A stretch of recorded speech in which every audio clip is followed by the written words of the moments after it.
Quando estudamos a Guerra do Paraguai nas escolas do Brasil, Argentina ou Uruguai, a história costuma ser contada de um jeito bem claro. Um ditador megalomaníaco, Francisco Solano Lopes, tentou expandir seu território à força e os países vizinhos precisaram se unir para detê-lo. Mas, e se eu te disser que, do outro lado da fronteira, a história é contada de uma forma completamente diferente? Para os paraguaios, esse conflito não é chamado de Guerra do Paraguai. Para eles, foi a Guerra da Tríplice Aliança, ou simplesmente a Guerra Grande. E Solano Lopes, longe de ser apenas um vilão, ele é visto por muitos como o herói máximo da nação, o homem que preferiu morrer a render a soberania de seu país. Hoje, nós vamos atravessar a fronteira da história oficial e entender como o Paraguai enxerga o conflito mais devastador da América do Sul.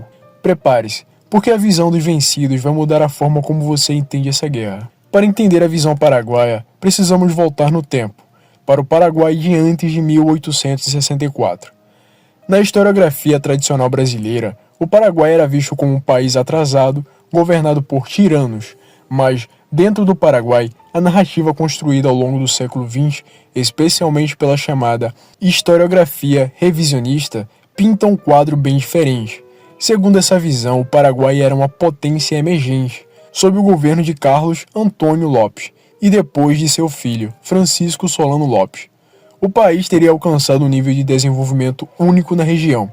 Eles tinham telégrafos, ferrovias, fundições de ferro e uma economia autossuficiente, sem dívidas externas. E de fato, o Paraguai foi um dos primeiros países da América do Sul a ter uma ferrovia operando com trens a vapor. E, para muitos historiadores paraguaios e revisionistas, esse modelo de desenvolvimento autônomo incomodava o Império do Brasil, incomodava a Argentina e, segundo algumas correntes, incomodava até mesmo o Império Britânico, que via no Paraguai um mau exemplo para o resto da América Latina, que era dependente do capital inglês. Embora a tese da culpa britânica seja muito debatida e até descartada por historiadores modernos, ela foi muito forte na construção da memória paraguaia sobre a guerra.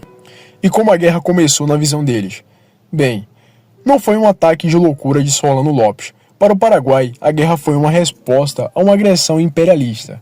Quando o Brasil invadiu o Uruguai em 1864 para intervir na política local, Solano Lopes viu isso como uma quebra do equilíbrio de poder da região do Rio da Prata. Se o Brasil e a Argentina dominassem o Uruguai, o Paraguai, que não tem saída para o mar, ficaria completamente asfixiado. A declaração de guerra, portanto, é vista como um ato de defesa preventiva, mas o que realmente consolida a visão de que o Paraguai foi vítima de um complô é o famoso Tratado da Tríplice Aliança, assinado em 1º de maio de 1865. No Paraguai, esse documento é frequentemente chamado de o Tratado da Vergonha, porque ele não era apenas um acordo militar.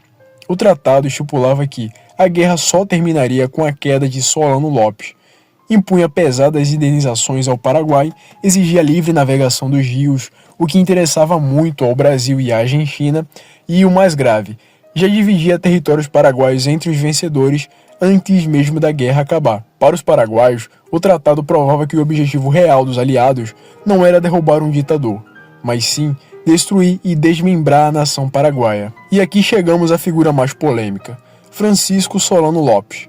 No Brasil, ele é o vilão indiscutível, mas no Paraguai, a figura dele divide opiniões, pendendo fortemente para a adoração.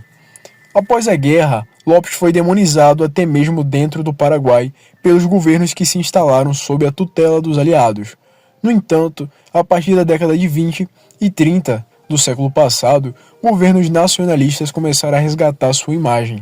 Ele passou a ser retratado como o defensor da pátria, o líder que lutou até o último homem e até o último menino contra forças esmagadoramente superiores. Sua morte encerra o Corá em 1º de março de 1870 com a famosa frase "Morro com a minha pátria" ou "Morro por minha pátria", cimentou seu status de mártir. Hoje, o dia 1º de março é o dia dos heróis no Paraguai. Para a visão heróica, Lopes encarna resistência absoluta. Claro, existem vozes críticas no Paraguai que questionam se ele não sacrificou seu povo em uma guerra impossível de vencer. mas a imagem do herói máximo ainda é a mais forte na identidade nacional. O que torna a Guerra Grande tão presente na memória paraguaia é o custo humano. Não foi apenas uma derrota militar, foi quase um extermínio. As estimativas variam, mas calcula-se que o Paraguai perdeu mais da metade da sua população total e até 90% de sua população masculina adulta. Crianças, mulheres e idosos tiveram que pegar em armas nas fases finais do conflito, como na trágica Batalha de Acosta-Nil, onde o exército paraguaio era composto majoritariamente por crianças. Um evento lembrado com profunda dor no país. Essa devastação deixou um trauma profundo, um luto inacabado, como diriam alguns filósofos da história. A guerra destruiu o modelo econômico do país, amputou vastos territórios e deixou uma nação em ruínas, que levou décadas para se reerguer. Até hoje, a questão dos troféus de guerra é sensível. Enquanto o Uruguai e a Argentina devolveram muitos itens capturados, o Brasil ainda mantém peças históricas como o canhão El Cristiano, o que gera debates diplomáticos constantemente. A Guerra do Paraguai, ou a Guerra Grande, nos ensina que a história nunca tem apenas um lado. Enquanto para os aliados foi uma guerra contra um tirano, para o Paraguai foi uma luta desesperada pela sobrevivência contra o imperialismo vizinho. Entender a visão paraguaia não significa necessariamente concordar com tudo, mas é fundamental para compreendermos as cicatrizes que ainda marcam a América do Sul. A história é feita de memórias, e a memória do Paraguai é a de um povo que lutou até o fim por sua independência. E você, conhecia essa perspectiva sobre a Guerra do Paraguai? Acha que Solano Lopes foi um herói ou um vilão? Deixe aqui embaixo a sua opinião. Eu quero saber o que você pensa. Não se esqueça de curtir o vídeo, se inscrever no canal e ativar o sininho para não perder as nossas próximas viagens pela história. Um grande abraço e até a próxima.